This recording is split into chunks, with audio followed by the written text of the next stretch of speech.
जी आया साहब, जिस तरह मैंने कहा भी सही कि मामला सुप्रीम कोर्ट में जा रहे हैं, जो कि आमिर साहब ने कहा चले भी गए, जाहिर है पीटीआई, तो इसका क्या मतलब समझा जाए आया साहब कि अब मुज़ाकरात का अगला दौर नहीं होगा, अब ये सुप्रीम कोर्ट में ही सारे मामला तय होंगे क्योंकि इलेक्शन कमीशन और पीटीआई चली गई। अब एक तरफ तो कहा जा रहा है जी मुज़ाकरात मुस्बत नतीजा निकल सकता है, पाकिस्तान तहरीक इंसाफ का तो मौक़िफ़ ही अलग है, वो कह रहे हैं नाकाम हो गए हैं, तो आप किस तरह से देख रहे हैं? तो पहली बात तो ये कि आमिर जिस खुशफहमी या इत्मीनान का इजहार कर रहे हैं, अल्लाह करे कि वैसे ही हो, क्योंकि होता यही कि हम पिछले कुछ दिनों से, कुछ अरसे से हम एक ही बात बार बार सुन रहे हैं, पार्लियामेंट सुप्रीम है और पार्लियामेंट को कोई डिक्टेट नहीं करा सकता। और हम बिल्कुल ठीक है, पार्लियामेंट सियासतदान चलाते हैं, लेकिन बदकिस्मती से जब भी सियासतदानों पे बात आई कि खुद मामला तय कर लें, वो उसमें नाकाम रहे।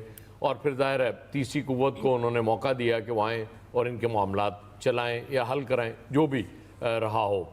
अभी भी हुआ तो वही, अभी तक की जो बात है, कल की होपफुल होना तब में होना चाहिए, हमें पॉजिटिव सोचना चाहिए, हमें ये बिल्कुल जहन में रखना चाहिए कि जी इसका नतीजा बड़ा अच्छा निकलेगा।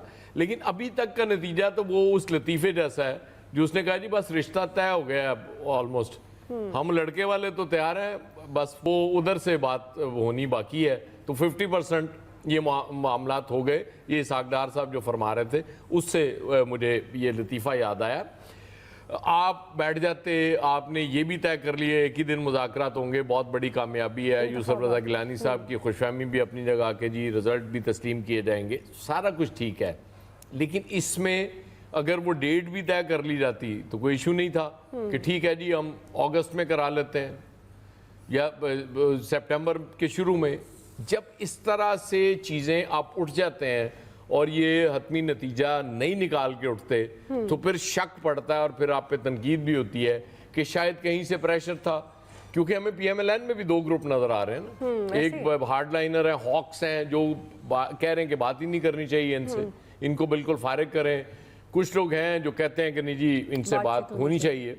आज आपने शायद खाका नवासी साहब का भी कौमी असम्बली में सुन लिया होगा कि जो उन्होंने कहा कि जिस हवाले से सुप्रीम कोर्ट के हवाले से जो बात की जा रही है वो टू मच है, नहीं होनी चाहिए। एटलीस्ट कुछ लोग आज भी ऐसे आपको नज़र आते हैं जो अपनी पार्टी पॉलिसी से हट के भी बात कर सकते हैं। अब आप जो मर्जी कहें कि वो जी उनको किसी एजेंडे पे हैं या जो भी हैं, वो अलहदा बहस है।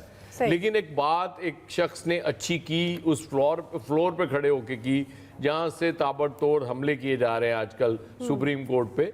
बुनियादी तौर पे हमारे सियासतदानों का मसला ये है कि जो चीज़ हमारे हक में है वो तो बिल्कुल ठीक है, हम 100% उसके साथ जाएंगे। जैसे ही कोई हमें नजर आता है हमारे सियासतदानों को कोई फैसला हमारे खिलाफ हो सकता है, फिर जनाब वो हर चीज़ बर्बाद करने पे तुल जाते हैं। और यही इनकी अप्रोच है, यही इनका वो जो आज तक ये सियासतदानों को ख़ार भी कर रहा है इस मुल्क में। और पार्लियामेंट आप जितने मर्जी नारे लगाएं सुप्रीम है, ये सुप्रीम उस वक्त होगी हुजूर जब आप अपने फैसले खुद करने की पोजीशन में होंगे, वरना आपसे कहा जाएगा और आप आर्मी चीफ की एक्सटेंशन के बिल के हक में भी वोट देंगे। तो इस तरह से आप बढ़ के मारने से, नारे लगाने से आपकी मजबूती हमें नजर नहीं आएगी। आपकी मजबूती हमें उस वक्त नजर आएगी जब आप फैसले खुद करने के काबिल हो जाएंगे। और अपने मफादात को माइनस करके, मफादात तो खैर छोड़ दें, चले मफादात भी रख लें आप, वो उसके रखते हुए, लेकिन किसी दरमियानी को रास्ते पे उसको हल निकाल लेना। आप कहेंगे जी ठीक है चूंकि हम पे बात आ गई है और हम ही सुप्रीम है तो फैसला चूंकि हमने करना है तो ये ले हमने फैसला कर दिया बैठ के। कुछ वो पीछे हटे हैं, कुछ हम पीछे हट गए हैं, लेकिन वो आपने पीछे भी नहीं हटना।